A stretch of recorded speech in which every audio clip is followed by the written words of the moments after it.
صباح الجمال من أجمل مكان في اسكندرية المنتزه. زي ما احنا شايفين الخضار والطبيعة حوالينا في كل مكان. شايفين الأرض عاملة ازاي؟ الناس محافظة على الأماكن هنا، ومعايا صديقي من هولندا جايبه بفسحه في اسكندرية هنا وأوريله الأماكن الجميلة. يعني لازم كلنا نشجع السياحة.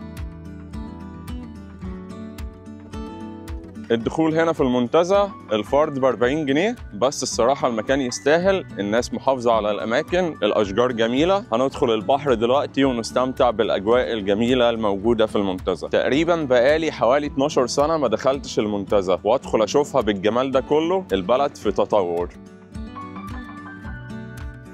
اللي ورايا ده قصر المنتزه اللي كان عايش فيه الملك فاروق. زي ما احنا شايفين كده الجمال والتفاصيل موجودة في كل مكان. قصر جميل جدا.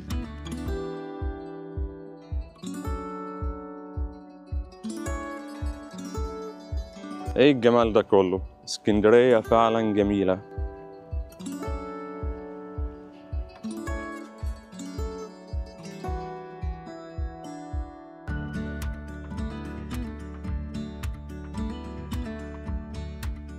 أحلى حاجة بقى التمشية هنا.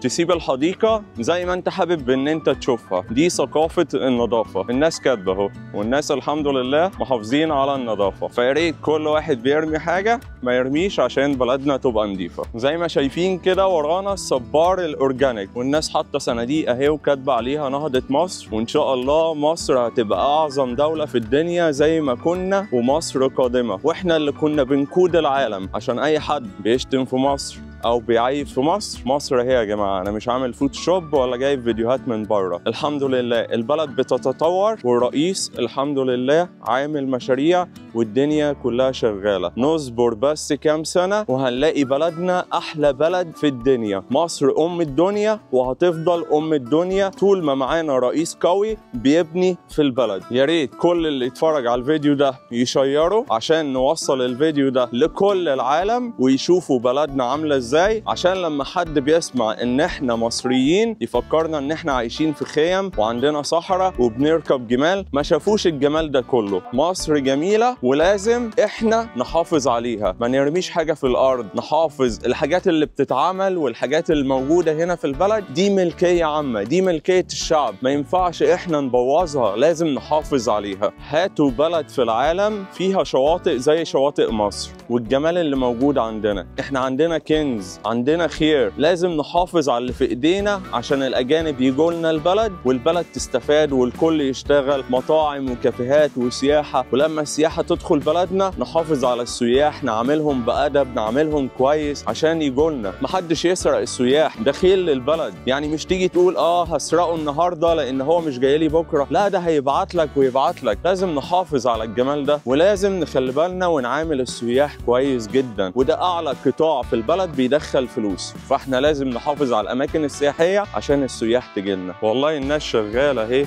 وبتوضب ومحافظين على البلد وجمالها. فاحنا كمان كشعب نحافظ على الاماكن دي.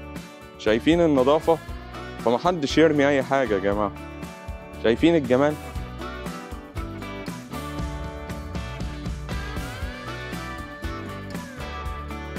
فنادق موجوده داخل المنتزه زي ما احنا شايفين على البحر. الأجواء جميلة الحمد لله. البلد جميلة وفي تطور، والبلدنا أحسن إن شاء الله.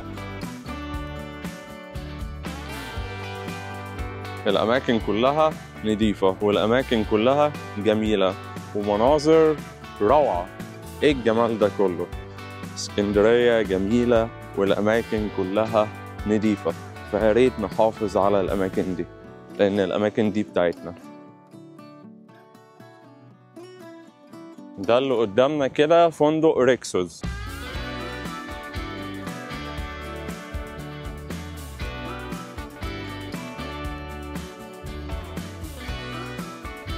وانا بتمشى في الاجواء الطبيعيه الموجوده هنا حاسس ان انا بتمشى في اوروبا. زي ما احنا شايفين كده في بحيره ورانا فيها بجع، الاماكن الخضراء في كل مكان. فالاجواء الصراحه جميله جدا. شايفين ايه الجمال ده كله؟ مصر في تطور يا جماعه. يا ريت نحافظ على الكلام ده بس.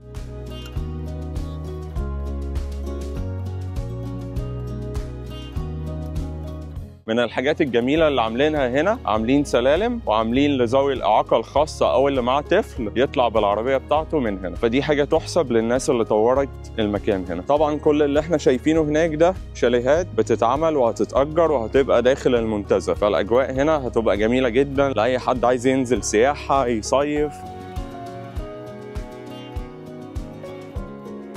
كافيه جميل على البحر كده زي ما انتم شايفين، والاجواء على البحر على طول في المنتزه. القعده بتاعته جميله، الاسعار بتاعته حلوه كمان، مش غاليه، يعني القهوه 40 50 جنيه، العصاير ب 70 جنيه في المنتزه على البحر. دي تعتبر اسعار رخيصه جدا، والاجواء زي ما انتم شايفين. الناس المصريين اللي عايشه بره اللي بتروح اوروبا عشان تتفسح وتايلاند والكلام ده، تعالوا مصر عشان مصر اتغيرت كتير والاماكن فيها بقت حلوه جدا، واماكن سياحيه في كل مكان، والاماكن نظيفه، والاسعار كمان مش غاليه.